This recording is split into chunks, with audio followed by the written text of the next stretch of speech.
GREGG Shorthand Writing for Beginners.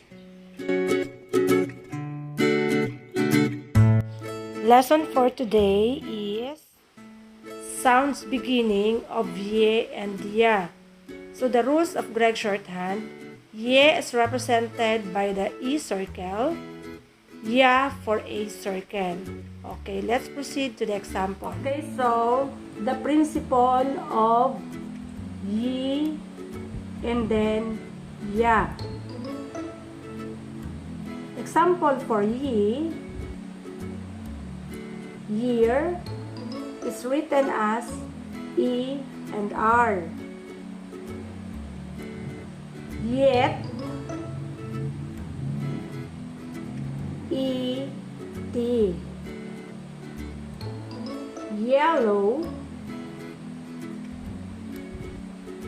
E, L, O. Yes, E, S. Yield,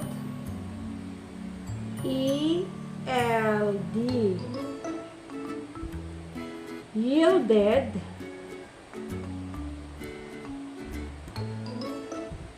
E, L, D, D.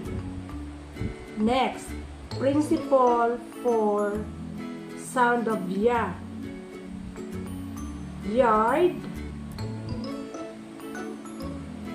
A, R, D. Yarn, A, R, N. Yell, A, L. And then, double quotation for capitalization. Okay, remember that here, ER, this is a principle.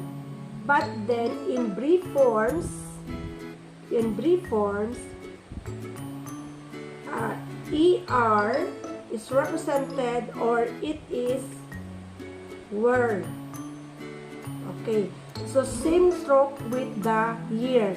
But then, as I said, remember that here, ER, this is the principle. Then in brief forms, were is also represented by E and R. Next topic, oral reading applied of rules from lesson 58 and 59. Please consider subscribing to my channel. Thank you and keep safe everyone. Bye-bye.